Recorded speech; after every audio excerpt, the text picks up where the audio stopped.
क्या हाल है हमारे प्यारे विद्यार्थियों। मैं आप सबके लिए फिर उस दिन 50 पढ़ा दिया था ऑब्जेक्टिव, आज हम 51 से पढ़ेंगे।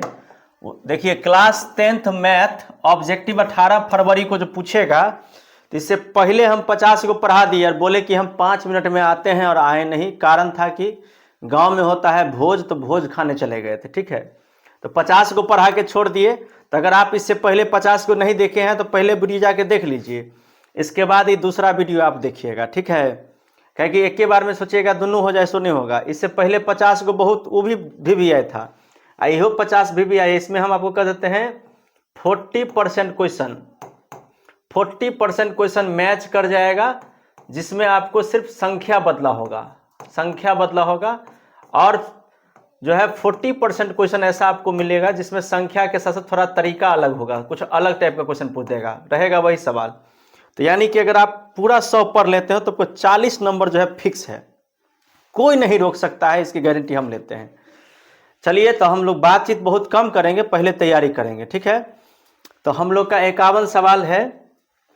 51 नंबर सवाल में देखिए, कहता है कि बिंदु -2, -5 का भुज कौन है। तो जानते होंगे आप, x को कहते हैं भुज, y को कहते हैं कोटि, तो इसका भुज क्या होगा, तो -2। ठीक है, ये सबसे पहला सवाल हम लोग का। ये बात बताइएगा कि आप लोग जो पढ़ते हैं तो आप लोग को समझ में आता है कि नहीं आता है, भी कमेंट में कहिएगा। और हम ऐसा तरीका से बताएंगे ना कि जितना कमज़ोर बच्चा होगा खास करके उसके लिए स्पेशल वीडियो है। सब तेज को तो सब पढ़ा देता है बाबू, जो थोड़ा कमज़ोर लेवल का रहता है उसको समझ में आ गया तब ना हुआ जी। तो ये हो गया 51। अब चलते हैं 52 की तरफ। किसी त्रिभुज के शीर्ष बिंदु के निर्देशांक 0,6, 0,0 और 8,0 है। याद रखिएगा, किसी त्रिभुज के 3 गो बिंदु का है, एगो का 0,0 है, एगो का 0,8 है, एगो का 0,6 है। जब एगो 0,0 दिया रहे तब त्रिभुज की परिमिति पूछे तो याद रखिएगा, परिमिति का मतलब होता है घिरा हुआ भाग। तीनों को जोड़ना होगा, तीनों के वर्ग लगा के। तो 8 का वर्ग कितना होगा, 64, और 6 का वर्ग कितना होगा, 36। इसको अंडर रूट में रख दीजिए। ठीक है, 64 और 36 कितना हुआ, 100। 100 को तोड़ेंगे तो कितना आएगा, 10 आएगा। कितना आएगा बाबू, 10 आएगा। कितना आएगा, 10। तो हम लोग को इसमें यही तोड़ना है। तो अब अगर 10 आ गया तो हम लोग को करना क्या है, अब ये 10 आने के बाद क्या करना है, 6 में 8 जोड़ देना है, 8 में 10 जोड़ देना है। ये तरीका ट्रिक है ये सब बनाने का सवाल। पहले क्या किए देखे, पहले 6 का स्क्वायर कितना हुआ, 36, और 8 का स्क्वायर कितना हुआ, 64। दोनों को जोड़े तो कितना आ गया, 10। अब पूछता है परिमिति निकालने के लिए, तो एगो हुआ 6, दूसरा है 8, तीसरा निकला 10। तो तीनों को जोड़ देंगे, 8 6 14, 14 10 24। इसका बी नंबर हो जाएगा इसका आंसर। हमको लगता है कि आपको बिल्कुल समझ में आ गया होगा। इसी सवाल को अगर बनाने लगिएगा ना तो एक पन्ना में बनेगा भैया। एक पन्ना के सवाल को 2 मिनट में हम बता रहे हैं, तो बताइए अब जितने भी कमजोर छात्र हैं उनको दिक्कत होगा ऑब्जेक्टिव में, नहीं ना होगा जी। अब देखिए 53, एक्स अक्ष से बिंदु 3 5 की दूरी कितनी है। ये भी सवाल बहुत ही जबरदस्त है, इस तरह का सवाल आपको जरूर पूछा जाएगा, याद रखिएगा। हाँ, तो देखिए y का निर्देशांक x अक्ष से जो बिंदु की दूरी होती है उसको कहते हैं y, और y अक्ष से जो बिंदु की दूरी होती है, y अक्ष से जो बिंदु की दूरी होती है बाबू उसको कहते हैं x, याद रखिएगा। तो x अक्ष से बिंदु की दूरी कितनी होगी, तो y का मान देखिए यहाँ पे कितना है, 5, तो 5। ठीक है, और y अक्ष से पूछता तो इसका आंसर हो जाता 3। देखिए ये सब तरीका आपको कोई नहीं सिखाएगा, एकदम जबरदस्त तरीका से बता रहे हैं ना। प्लीज देखिए एक बार, आप बढ़िया से सीखिए। अगला सवाल है, कहिएगा सर जी वो 50 को जिससे पहले पढ़ाए थे, हम नया विद्यार्थी है अगर कोई मान लीजिए, तो हम लिंक दे देंगे डिस्क्रिप्शन में, देख लीजिएगा खोल करके, पहला वीडियो का लिंक रहेगा। बिंदु -2,8 एवं 4,6 को मिलाने वाले रेखाखंड का मध्य बिंदु किस चतुर्थांश में होगा। देखिए मध्य बिंदु हमको निकालना है सबसे पहले। तो मध्य बिंदु के लिए आपको मालूम है x1 + x2 बट्टा 2 और y1 + y2 बट्टा 2, इसका फॉर्मूला होता है। ठीक है ना, तो दोनों को पहले जोड़ देना है। -2 को देखिए, इस दोनों को एक जगह, इस दोनों को एक जगह। -2 में 4 जोड़ना है, इसमें बट्टा में 2 लगा देना है। 8 में 6 जोड़ना है, बट्टा में 2 लगा देना है।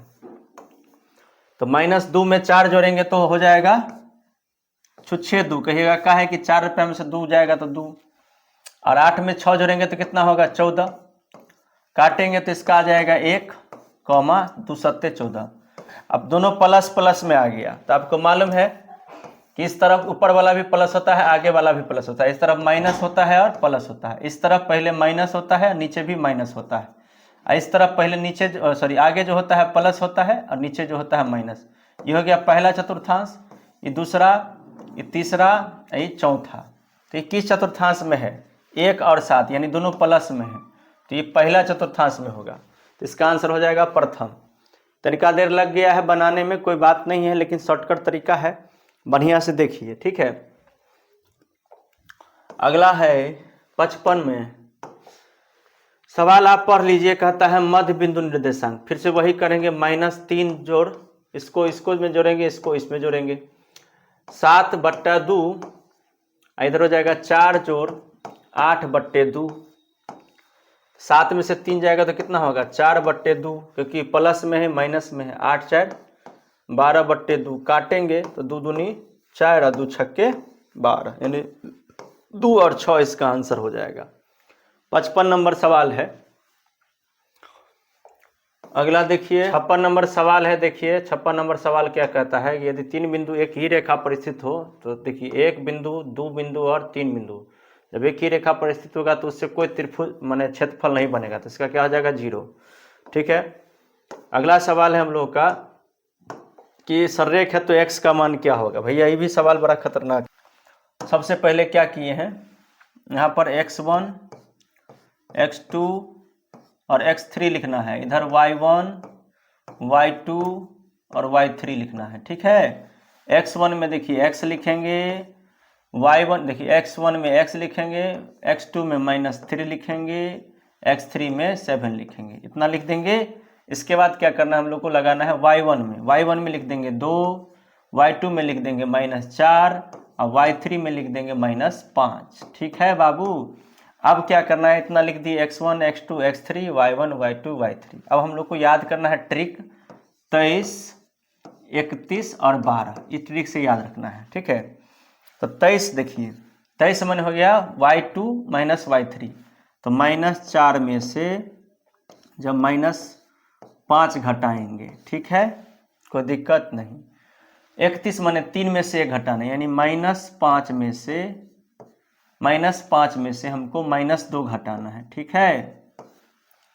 और देखिए 12 मतलब y1 में से, माने 12 माने y1 घटे y2, तो y1 कितना है 2, इसमें से हमको घटाना है -5। ठीक है, कोई दिक्कत नहीं? दिक्कत तो अब इस हिसाब से आपको बनाना है कि 23, 31, 12, सॉरी 12 का हो गया y1 में से घटेगा y2 यानी 4। ठीक है, वो 4 हो जाएगा। ओके, ये बना लिए। देखिए ये हो गया 23, 31, ये हो गया 12, इस रूल पे बना है। अब कुछ नहीं करना है। देखिए 5 में से 4 माइनस हो जाएगा प्लस, 5 में से 4 जाएगा तो होगा 1, यानी x को 1 से गुना कर देना है, प्लस लगा के लिखना है बस। 5 2 हो जाएगा 7, 7 माइनस बने प्लस, मैंने जुड़ जाएगा, चोर मोसेरा भाई। तो 5 2 हो गया 7 और 7 तिया हो जाएगा 21, क्योंकि माइनस हो जाएगा प्लस, फिर जोड़ देंगे। देखिए 4 में से 2 जाएगा। ठीक है, याद रखना है -4 घटाना है हमको, कितना में से?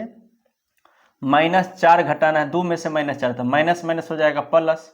तो 4 2 6, 6 7 कितना होगा? 42, इसके बराबर लगा देना है 0। अब 42 आके इसको जोड़ेंगे तो कितना होगा? 63, उस तरफ जाएगा तो क्या हो जाएगा? -63। अब तो 2 बार बुझा दिए भैया। हमको लगता है इस तरीका से आपको कोई नहीं पढ़ाएगा, इतना शॉर्टकट तरीका से। तो आप लोग इसको जो है ट्रिकी तरीका से आपको इसका आंसर निकालने आना चाहिए एग्जाम में। ठीक है। अगला देखिए 58 में। देखिए यदि बिंदु इतना इतना इतना त्रिभुज के शीर्ष त्रिभुज का क्षेत्रफल क्या होगा? त्रिभुज का क्षेत्रफल हमसे पूछ रहा है। तो याद रखना है कि चूंकि ऊपर वाला सवाल 57 में हमने देखा है कि ये एक बिंदु सररेखी, इसलिए इनसे बने त्रिभुज का क्षेत्रफल क्या होगा? 0 होगा।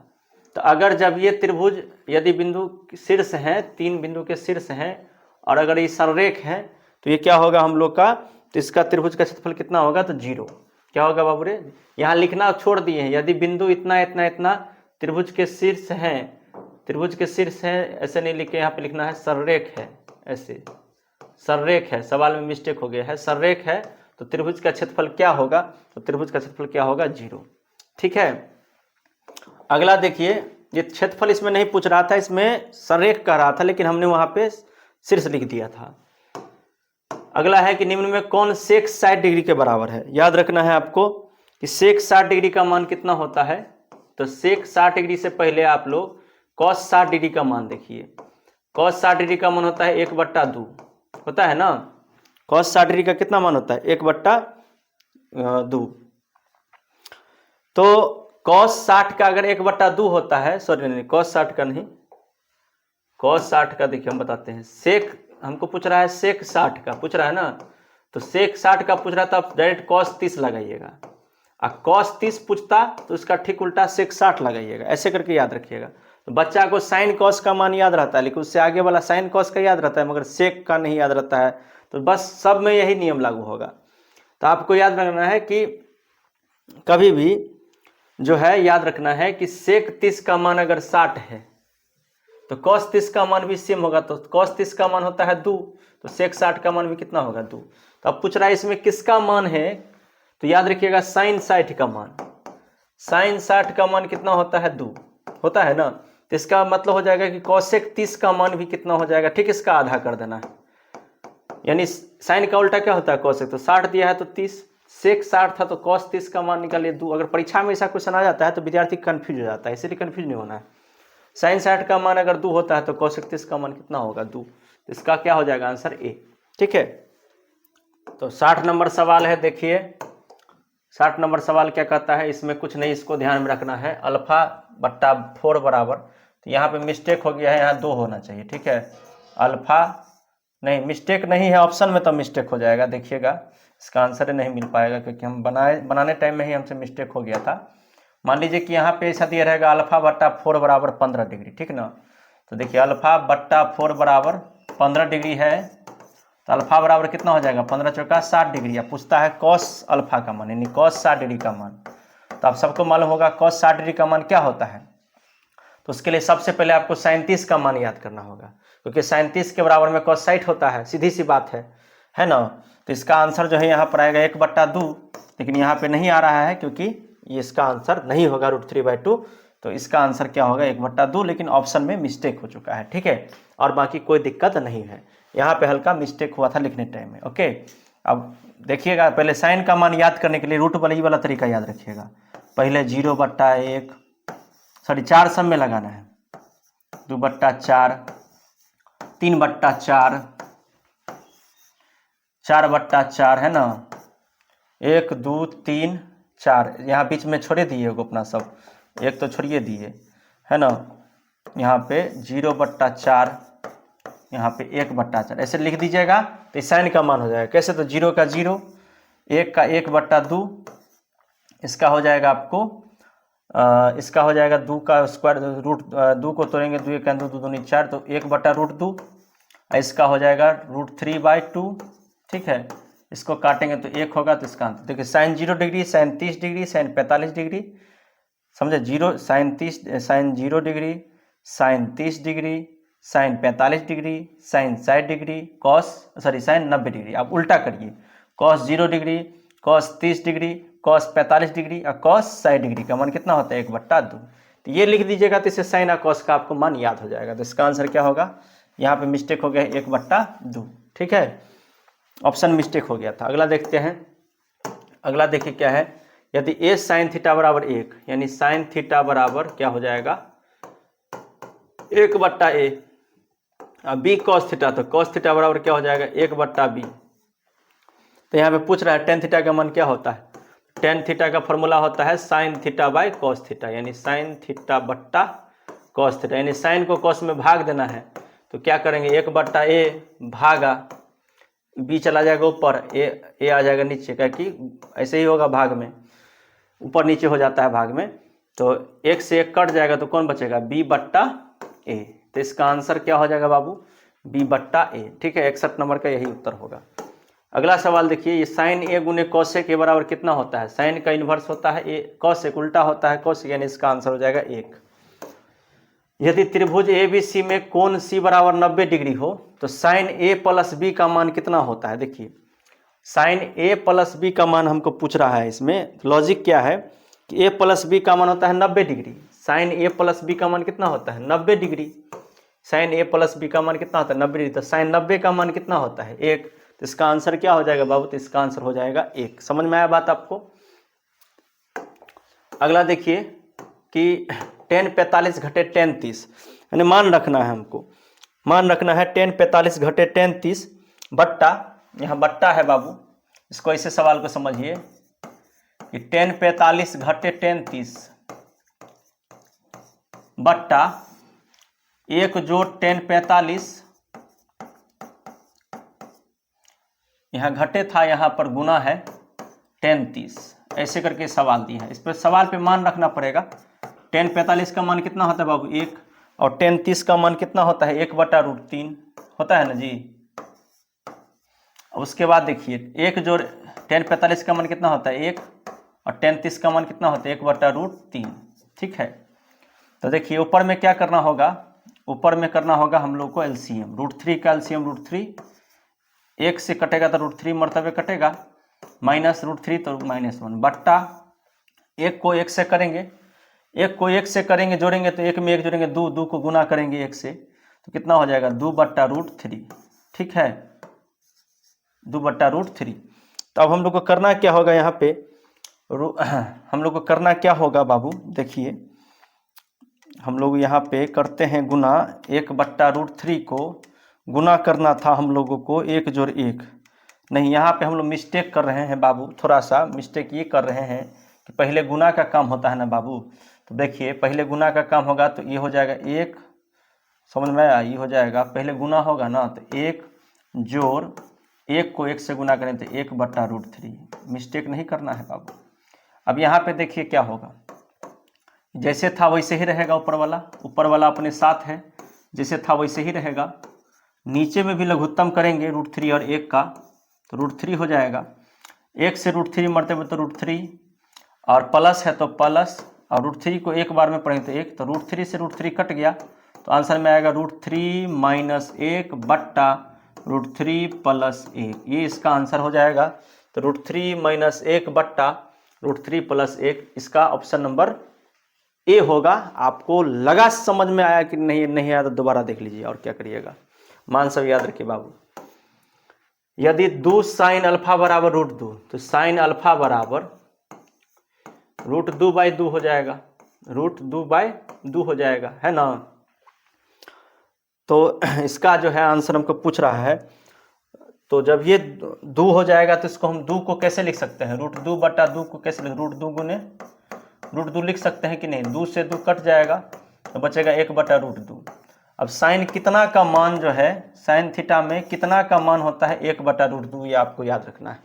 साइन थीटा में कितना का मान होता है 1/√2, तो आप सभी को याद होगा कि 1 2 45 डिग्री का जो मान होता है वो होता है 1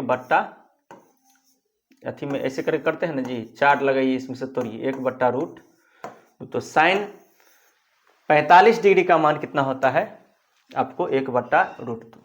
ठीक है, अब अगला सवाल देखिए, tan थीटा बराबर 15/8 तो साइन थीटा बराबर क्या होता है, तो tan थीटा का फॉर्मूला क्या होता है लंब, ये होता है आधार, तो लंब आधार दिया हुआ है, लंब दिया है 15, आधार दिया है 8, तो कर्ण निकालना है, पहले कर्ण निकालिए, तो 15 के स्क्वायर जोड़ 8 के स्क्वायर, 15 के स्क्वायर होगा 225 जोड़ 8 के स्क्वायर 64, तो 269 हुआ ना जी। तो 269 जब ये हुआ 225 5 4 9 6 289 हुआ, सॉरी 289 किसका होता है 17 का, तो 17 हो गया कर्ण। साइन थीटा का फॉर्मूला क्या होता है कर्ण बट्टा लंब, लाल कक्का वाला फॉर्मूला याद है ना जी, लाल कक्का, तो लंब बट्टा कर्ण, सॉरी हम भी उल्टे लिख रहे हैं, लंब बट्टा कर्ण होगा ना, तो कर्ण आ गया 17 और लंब यहाँ पे 15 पहले से मालूम है, तो इसका आंसर क्या हो जाएगा बाबू, आप ही लोग बताइए इसका आंसर क्या होगा, तो 15/17। ठीक है, अगला सवाल देखिए, साइन 10 डिग्री किसके बराबर में है, ये वाला नियम याद रखना है। कहिएगा कि साइन थीटा बराबर होता है cos 90 डिग्री माइनस थीटा, क्या होता है साइन थीटा बराबर क्या होता है cos 90 डिग्री माइनस थीटा। ठीक है ना, ये फॉर्मूला तो सबको याद होगा। तो यहाँ पे कहता है साइन 10 बराबर, साइन 10 डिग्री बराबर क्या होगा, कॉस 90 डिग्री माइनस 10 डिग्री। ठीक है, क्या हो जाएगा, कॉस 90 डिग्री माइनस 10 डिग्री। इसलिए कॉस 90 में से 10 जाएगा तो कितना बचेगा, 80 डिग्री, यानी इसका मान कितना होगा, तो कॉस 80 के बराबर में होगा। ठीक है, टेन 21 डिग्री बटा कॉट 69। देखिए जब ये टेन और कॉट दिया हुआ है तो टेन 21 डिग्री बटा कॉट 69 डिग्री, तो क्या करेंगे, टेन 21 डिग्री करेंगे अब बटा कॉट 90 डिग्री माइनस 21 डिग्री लिख देंगे, तो टेन 21 ऊपर में रहेगा और कॉट 90 डिग्री माइनस थीटा बराबर क्या होता है, टेन थीटा, तो टेन 21 डिग्री हो गया, कट गया तो कितना आ गया, 1। इसका आंसर क्या होगा, 1। ये सब आसान सवाल है बाबू, इसको कई बार हम लोग क्लास में पढ़ा चुके, इसको सीखते जाइए आप आराम से। अगला सवाल है भैया, ये देखिए 5 5 दोनों जगह है ना, तो इसका आंसर 5 होगा, क्योंकि कॉसेक माइनस कॉट बराबर cosec square theta minus cot square theta, और यहाँ पे 5 को कॉमन ले लीजिए, दोनों में 5 है, तो 5 और कॉसेक माइनस कॉट बराबर क्या होता है, 1, तो 5 का कितना होगा, 5 होगा। इस सवाल से एकदम आसान सवाल है बाबू। उसके बाद अगला सवाल में देखिए, कहता है 2 साइन स्क्वायर अल्फा, जो देखिए साइन स्क्वायर अल्फा हो या साइन स्क्वायर थीटा हो, एक के बात है, साइन स्क्वायर थीटा जो कॉस स्क्वायर थीटा बराबर क्या होता है, 1 होता है ना जी। 2 को 1 से गुना करेंगे तो कितना होगा, 2 होगा। इसका आंसर क्या हो जाएगा, 2। 70 तक अपना सब पढ़ लिए, अब चलते हैं 71 के पास। 71 कहता है हम छू मीनार वाला सवाल है ना, मीनार वाला सवाल है बाबू, याद रखिएगा। 71 में सवाल क्या है कि एक ऊर्ध्व स्तंभ 7√3 मीटर ऊंचा और उसकी छाया 21 मीटर है, तो प्रकाश स्रोत का उन्नयन कोण क्या होगा। तो सबसे पहले याद रखिएगा, ऊंचा माने हो गया लंब, ऊंचा माने क्या हो गया बाबू, लंब। और कहता है कि प्रकाश स्रोत का एक ऊर्ध्वाधर स्तंभ इतना ऊंचा और उसकी छाया माने हो गया नीचे में, तो छाया क्या हो गया, आधार। लंब बटा आधार किसका फॉर्मूला होता है, टेन थीटा का। किसका फॉर्मूला होता है बाबू, टेन थीटा का। तो टेन थीटा बराबर क्या पूछ रहा है, टेन थीटा बराबर दिया हुआ है मान, लंब का मान दिया है 7√3, आधार का मान दिया है 21। अब देखिए 7 से 7 दिया 21 हो गया, है ना। लंब बट्टा आधार दिया हुआ है, एक ऊर्ध्वाधर स्तंभ है जिसका ऊंचाई इतना है और उसकी छाया 21 मीटर है, प्रकाश स्रोत का उन्नयन कोण क्या होगा, तो हो गया √3/3। अब 3 को क्या करेंगे बाबू, √3 को लिख देंगे √3 गुने √3, √3 गुने √3 लिख देंगे, है ना। क्या लिख देंगे बाबू, √3 गुने √3 लिख देंगे। अब जब ये √3 लिखिएगा आप, है ना, तो याद रखना है कि √3 से √3 कट जाएगा, तो यहाँ पे आएगा क्या ऊपर में 1/√3। अब आप गौर करिए कि टेन कितना का मान होता है, 1/√3। तो हमारे हिसाब से हमारे प्यारे बच्चे, इसी में से आप बताइएगा टेन कितना का मान होता है 1/√3। तो टेन 30 डिग्री का मान कितना होता है, तो 1/√3 होता है। और कॉट साइड का भी मान होता है 1/√3, ऐसे करके याद रखना है। तो इस हिसाब से इसका आंसर बी हो जाएगा। आया समझ में बात बाबू, कहीं नहीं आएगा जी, एकदम समझ में आएगा। अगला देखिए 72, देखिए फिर से वही सवाल है कि 12 मीटर ऊंचा खंभा की छाया की लंबाई इतनी है, माने लंब दिया हुआ है, इसमें भी लंब दिया है और आधार दिया है, माने टेन थीटा का सूत्र लगेगा, टेन थीटा बराबर लंब बट्टा आधार। लंब दिया है 12 मीटर, आधार दिया है 4√3 मीटर, 4 से काट देंगे तो हो जाएगा 3√3, है ना। तो √3 हो जाएगा, तो सीधा सा बात है कि इसको क्या करेंगे, 3√3 है ना दिया हुआ, तो 3 को ऊपर में लिख देंगे √3 गुने √3, नीचे में हो जाएगा √3, है ना। √3 से √3, अच्छा 3 को लिख देंगे √3 से √3 कट गया तो कितना बचा, 6 √3 बचा। अब टेन कितना का मान होता है, √3। तो अगर टेन 30 का मान होता है 1/√3, तो टेन 60 का मान कितना हो जाएगा, आप ही लोग अंदाज लगा लीजिए। इसका आंसर क्या होगा, आप लोग बताइए हमको, टेन कितना का मान होता है √3। ये क्वेश्चन आप लोग के लिए छोड़ते हैं, टेन कितना का मान होता है √3, ये क्वेश्चन आप लोग के लिए। हम सब कुछ बनाइए दिए, हम खाली आपको आंसर में टिक लगाना है। 73 नंबर सवाल अब हम लोग का क्या कहता है, देखते हैं। 5 सेंटीमीटर त्रिज्या वाले एक वृत्त के बिंदु P पर खींची गई। देखिए सबसे पहले त्रिज्या एक वृत्त है, इसमें इसका त्रिज्या जो है कितना दिया है 5 सेंटीमीटर। और कहता है कि वृत्त से स्पर्श यानी केंद्र बिंदु से ओ क्यू खींचा गया, यानी केंद्र बिंदु से इधर की ओर खींचा गया है क्यू, ये दिया हुआ है 12। तो हमको पूछ रहा है ऐसे करके पूछ रहा है कि ये पी ये ओ, तो ये जो हो गया बाबू ये हम लोग का क्या हो गया, तो ये हम लोग का हो गया लंब। हम लोग को क्या हो गया लंब। तो हम लोग को कर्ण दिया है आधार दिया, यहाँ 90 डिग्री होता है, ठीक है ना।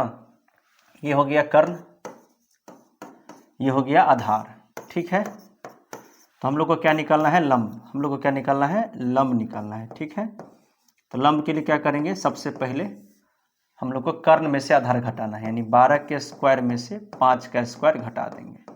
12 का स्क्वायर होता है 144, इसमें से हम लोग कितना घटाएंगे 25, तो कितना बच जाएगा 119, यानी रूट 119। इसका ऑप्शन नंबर डी होगा, ठीक है। इस तरह के सवाल आपको ऐसे ही पूछेंगे, जरा बढ़िया से देख लीजिए सवाल को कैसे पढ़ेंगे और कैसे बनाएंगे। अगला है कि किसी वृत्त के केंद्र से 10 मीटर, देखिए वृत्त के केंद्र से 10 सेंटीमीटर दूर स्थित बिंदु ए से वृत्त पर खींची गई, यहाँ ए है, यहाँ इसका केंद्र है। ये कह रहा है कि खींची गई स्पर्श रेखा की लंबाई इसकी दी हुई है 8, कितनी दी है बाबू 8। हमको बोल रहा है कि केंद्र से ये कितना है बाबू 10, तो हमको पूछ रहा है ये इसका आधार, ये क्या पूछ रहा है आधार, चूंकि ये 90 डिग्री के सामने ये क्या हो गया कर्ण, ये क्या हो गया कर्ण होता है, ये हमेशा लंब होता है, याद रखिएगा। तो हमको पूछ रहा है आधार, तो आधार का फॉर्मूला क्या होता है कर्ण स्क्वायर घटे लंब स्क्वायर। तो हम लोग को क्या करना है 10 के स्क्वायर, समझ में आ रहा ना बात बाबू, 10 का स्क्वायर में से 8 का स्क्वायर हमको घटा देना है। 10 का स्क्वायर कितना होगा बाबू 100, 8 का स्क्वायर होगा 64, घटा के निकाल देंगे तो कितना हो जाएगा बाबू 36, और 36 को जब रूट में से निकालेंगे तो कितना आएगा 6। इसका आंसर क्या हो जाएगा 6, ठीक है बाबू। अगला सवाल देखिए कि यदि कोई रेखा वृत्त को केवल एक ही बिंदु पर स्पर्श करे, केवल एक ही बिंदु पर स्पर्श करे तो उसे हम क्या कहते हैं, तो उसे हम स्पर्श रेखा कहते हैं बाबू, क्या कहते हैं स्पर्श रेखा। अगला देखिए, अगला कहता है कि यदि PT और PS दो स्पर्श रेखा O केंद्र वाले वृत्त पर इस प्रकार है कि TPS बराबर 65 डिग्री, तो OTS बराबर क्या है, कहता है PT और PS दो स्पर्श रेखा है, PT और PS, यानी यहाँ पे T है यहाँ पे S है, ठीक है ना बाबू। अब मान लीजिए वृत्त है, क्या है वृत्त है, तो यहाँ पे इसका ऐसे होगा ना जी। तो इसमें हमको क्या कह रहा है देखिए वो हो जाएगा, इसमें दिया हुआ है क्या T से लेकर P तक, ये हो गया P, TPS, यानी ये पूरा कोण दिया हुआ है कितना हम लोग को 65 डिग्री, कितना दिया है बाबू 65 डिग्री। तो कह रहा है OTS, यानी O से लेकर T तक, T से लेकर S तक, यानी OTS हम लोग का कितना होगा OTS, ये नहीं पूछ रहा है हम लोग को OTS, तो पूछ रहा है OTS, जो पूछ रहा नहीं ये गड़बड़ कर रहा है। यहाँ पे इसको ये पूछना चाहिए OPS, T के जगह क्या होना चाहिए OPS। तो OPS क्या होगा, तो 65 का ठीक आधा होगा, 65 का आधा कितना होगा बाबू, तो 32.5, कितना हो जाएगा 32.5 डिग्री। तो इसका आंसर ये होगा, और यहाँ पे T नहीं P होना चाहिए, ये टाइपिंग मिस्टेक है, ठीक है। अब 77 नंबर देखिए कि वृत्त के किसी बिंदु पर स्पर्श रेखा स्पर्श बिंदु से जाने वाली त्रिज्या के क्या होती है, तो त्रिज्या के क्या होती है बाबू, त्रिज्या के लंब पर होती है। समांतर रेखा हमेशा क्या होती है त्रिज्या के लंब पर होती है, ठीक है, याद रखना है इसको।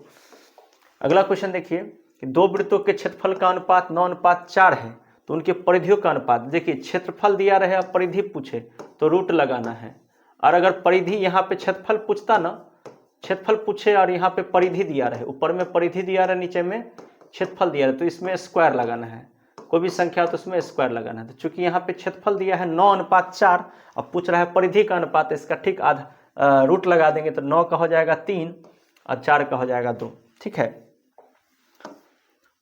दो वृत्तों की त्रिज्याएं 19 और 9 है, उस वृत्त की त्रिज्या क्या हो, कुछ नहीं, दोनों को जोड़ दीजिए, 19 9 कितना हो जाएगा 28। इस तरह का सवाल आएगा परिधि वाला, दोनों जोड़ दीजिएगा, आराम से पढ़ लीजिए सवाल को बाबू बढ़िया से।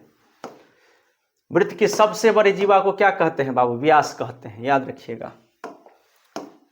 यदि वृत्त की त्रिज्या 7 है तो उस अर्धवृत्त की परिमिति क्या होगी, पूछ रहा है अर्धवृत्त की परिमिति बाबू। तो देखिए अर्धवृत्त की परिमिति क्या होता है πr + 2r, πr + 2r होता है, यानी r को कॉमन लेंगे तो क्या हो जाएगा, r को कॉमन लेंगे तो π + 2 होता है।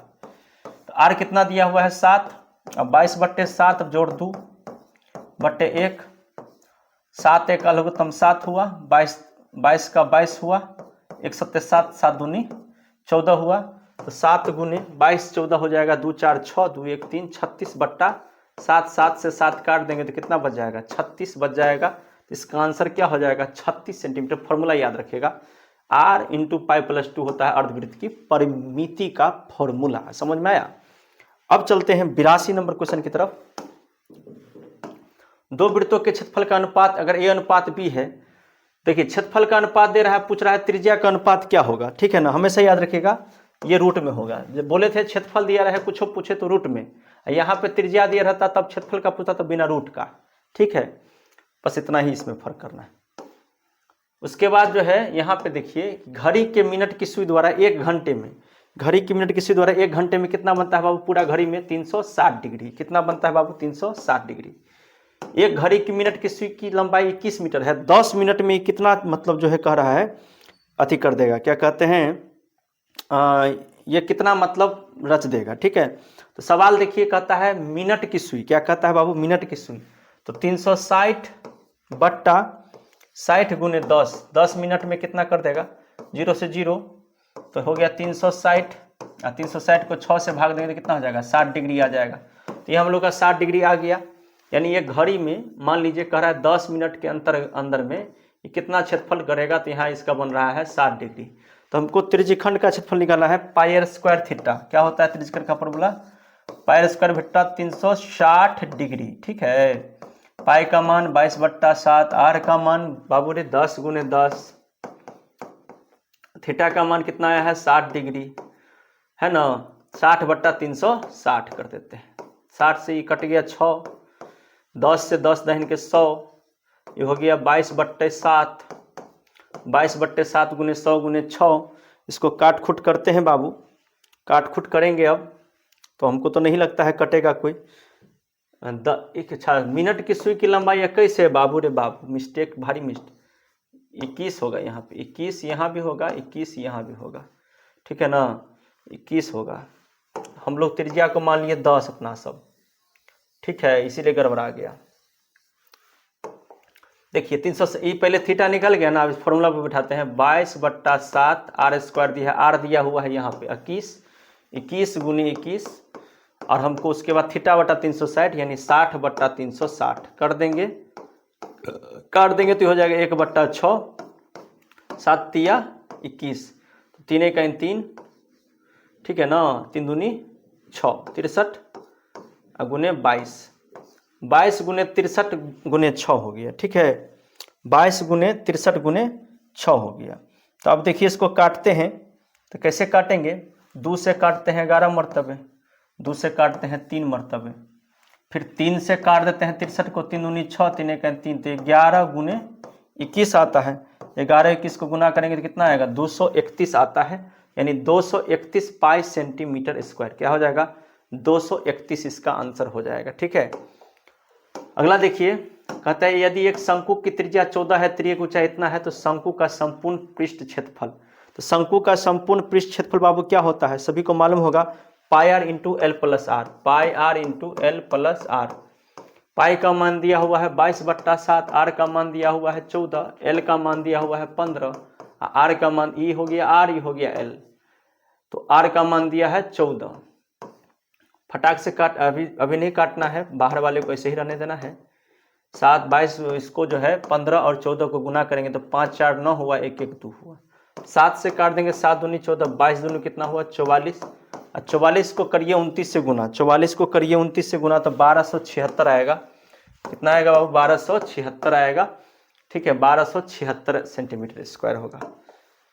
अगला देखिए यदि एक घनाभ की लंबाई चौड़ाई और ऊंचाई इतना इतना है तो उसका विकर्ण क्या होगा। विकर्ण के लिए सबको फॉर्मूला याद होगा, रूट अंडर क्या होता है बाबू, L square plus B square plus H square, तीनों का स्क्वायर कर देना है, 10 के स्क्वायर 100, 8 के स्क्वायर 64 और 6 के स्क्वायर 36, तो कितना आ जाएगा, टोटल आ जाएगा 200 जोड़ने पर, इसको गुणनखंड कर देंगे, 2 दूनी 4 दूनी 8, दूनी 16, 5 80, है ना, ऐसे गुणनखंड कर देंगे इसको। तो गुणनखंड करेंगे ना बाबू, तो ऐसे गुणनखंड काहे करेंगे, इसको स्मॉल गुणनखंड करते हैं, एक बार में गुणनखंड टूट के निकल जाएगा, 10 गुने 10 गुने 2, 10 गुने 10 गुने 2, तो 10 आ जाएगा बहरा, रूट 2 रह जाएगा अकेला। तो इसका आंसर इसमें से देखिए कौन होगा बाबू, 10 रूट 2। एकदम समझ में आ रहा है कि नहीं आ रहा है? मेरे भैया इतना देर से पढ़ा रहे हैं, कुछ बोल नहीं रहे हैं आप लोग, एकदम खनखना के पढ़ते जाइए सब आदमी। 87 है कि समान ऊंचाई वाले दो बेलन का आयतन का अनुपात इतना है, तो उसके क्षेत्रफल का अनुपात क्या होगा? आयतन का ठीक दुगुना क्या होगा बाबू? क्षेत्रफल होगा, याद रखना है। आयतन का अनुपात तो त्रिज्याओं का अनुपात क्या होगा? 2:3।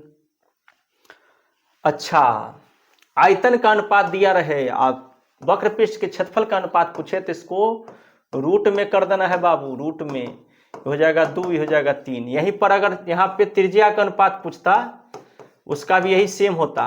बेल आयतन और त्रिज्या में यही फर्क है, त्रिज्या या क्षेत्रफल का अनुपात पूछे तो रूट लगाना है, और अगर ऊपर में दिया रहे और बेलन का पूछ दे तो उसमें स्क्वायर लगाना है, उल्टा हो जाता है, इसमें याद रखिएगा। इसका हो जाएगा 2:3।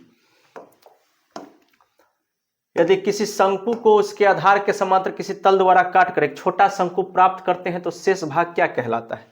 किसी शंकु को उसके आधार के समांतर किसी तल द्वारा काट देने जाता है, और काट, अच्छा मैंने डोल बना दीजिए, ये हो गया डोल। डोल को क्या कहते हैं? छिन्नक।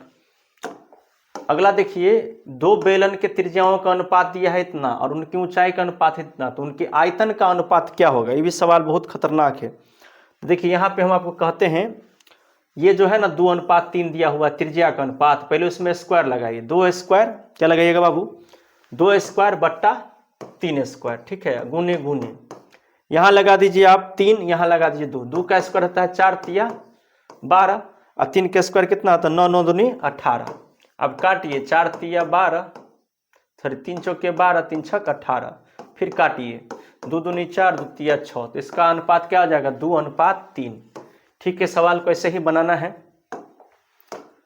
यदि एक शंकु और एक बेलन के व्यास ऊंचाई समान हो तो उनके आयतनों का अनुपात क्या होगा? देखिए, यदि एक क्या कह रहा है, यदि एक शंकु और एक बेलन का व्यास तथा ऊंचाई समान है तो इसका मतलब होगा कि बेलन के आयतन बराबर शंकु का आयतन, यानी पायर स्क्वायर एच बराबर 1/3 pier square H. Pier square से पायर स्क्वायर कट जाएगा, मैंने बट्टा में करेंगे तो इसका अनुपात हो जाएगा 1:3, ठीक है ना, 1:3 हो जाएगा। वर्ग अंतराल 15-25 का वर्ग चिन्ह क्या होगा? वर्ग अंतराल 15-25 का वर्ग चिन्ह क्या होगा? वर्ग चिन्ह जानते हैं ना बाबू? वर्ग चिन्ह जानते हैं? वर्ग चिन्ह किसको कहते हैं? आप लोगों पढ़े होंगे माध्य माध्यिका बहुलक में, वर्ग चिन्ह तो पढ़े होंगे ना बाबू।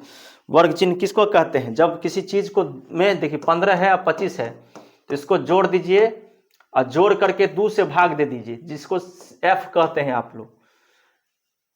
15-25, सॉरी एफ नहीं कहते हैं, तो बारंबारता हो जाता है। वर्ग चिन्ह जो होता है ना, उसको हम लोग क्या करते हैं कि जो दोनों दिया रहेगा उसको दो से क्या कर देना है? भाग दे देना है जोड़ के। तो 15-25, 5 5 10 के जो हाथ में 4, इसको काटेंगे तो आ गया 20, ठीक है। अगला सवाल देखिए बाबू, वर्ग चिन्ह तो हो गया। यदि आंकड़े आरोही क्रम में हो और कुल 11 पद हो तो उनका माध्यक क्या है? तो माध्यक क्या होगा? तो 11 को है विषम संख्या तो 1 जोड़ देना है, सम संख्या तो 1 नहीं जोड़िएगा। अगर विषम संख्या होगा तो 1 जोड़ दीजिए। 11 विषम संख्या है, 1 जोड़ देंगे तो 12, 12/2 तो कितना हो गया? इसका आंसर हो जाएगा 6। ठीक है बाबू, एकदम समझ में आ रहा है कि नहीं खतरनाक तरीके से? सो बताइए। अगला सवाल देखिए, 2 4 4 में इसमें क्या गो 2? 1 बार, 2 बार, 3 बार, 4 बार, 5 बार 2 आ गया है, तो इसका बहुलक क्या होगा?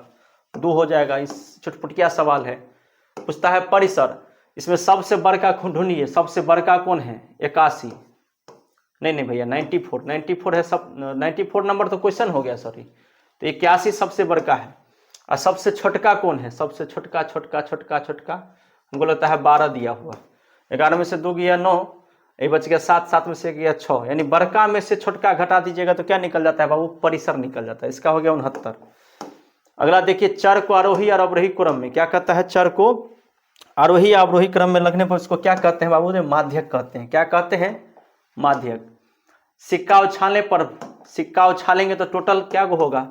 हेड या टेल आएगा, तो कहता है पट आने का, तो यानी 1/2, यानी हेडो आने का 1/2 होगा, पटो आने का, क्योंकि एक बार दोनों तो एक बार नहीं आ जाएगा, टोटल 2 गो मान, उसमें से संभावित मान क्या गो रहेगा? 1 गो ना बाबू। एगो सिक्का को उछालते हैं तो 2 गो मान आ सकता है, या तो हेड नहीं तो टेल, तो कुल मान को नीचे रखेंगे, या जय गो आ सकता है उसको ऊपर, तो इसका हो जाएगा 1/2। ठीक है, दो पासा को फेंके हैं एक साथ, दोनों पर समान संख्या आने की प्रायिकता क्या होगी। देखिए, दो पासा को फेंके हैं एक साथ, तो सबसे पहले एगो पासा पर 6 रहता है, 6 तक 2 बार फेंकेंगे तो टोटल परिणाम कितना हो जाएगा 36। टोटल परिणाम कितना हो जाएगा 36। और दोनों पासा पर यानी 1-1 आ सकता है, लूडो के गोटी पर 2-2 आ सकता है, 3-3 आ सकता है, 4-4 आ सकता है, 5-5 आ सकता है, या दोनों गोटी पर 6-6 आ सकता है। इतना हो गया संभावित। तो 1 2 3 4 5 6 गो टोटल संभावित, कुल परिणाम 36, काट देंगे तो 1/6 इसका आंसर आ जाएगा। ठीक है, 97 नंबर सवाल हो गया बाबू एकदम खत्म।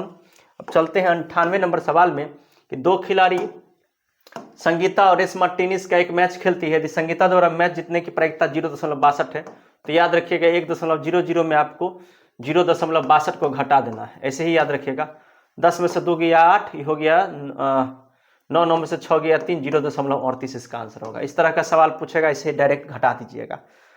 हटा सावन की घटा। आप 99 नंबर सवाल में देखिए, किसी घटना की प्रायिकता का अधिकतम मान कितना होता है बाबू 1। हमेशा बचपन से याद रखिए क्या होता है 1। हाँ, उसके बाद देखिए कहता है हम लोग को कि इस घटना ई डैश, ई घटना की क्या कहलाती है, पूरा घटना, संभव घटना। अच्छा, ई डैश है ना, तो संभव घटना होना चाहिए। ठीक है, 100 नंबर सवाल का यही होना चाहिए। इस प्रकार से हम लोग जो है पढ़ लिए 100 सवाल। तो आप लोग को अच्छा लगा हो तो नए विद्यार्थी शेयर करिए दबा करके एकदम। आप पूरा उम्मीद है अगला ऐसे ही हम लोग ऑब्जेक्टिव पढ़ेंगे एकदम बढ़िया से, एक एक क्वेश्चन समझा देंगे बाबू। अगर कोई क्वेश्चन में आपको डाउट उट लगता हो तो पढ़ाते पढ़ाते मोशन में आदमी कहीं से कहीं चला जाता है ना, तो आप हमको प्लीज़ कमेंट करिएगा। फिर मिलते हैं अगले वीडियो में, तब तक के लिए सभी को राधे राधे।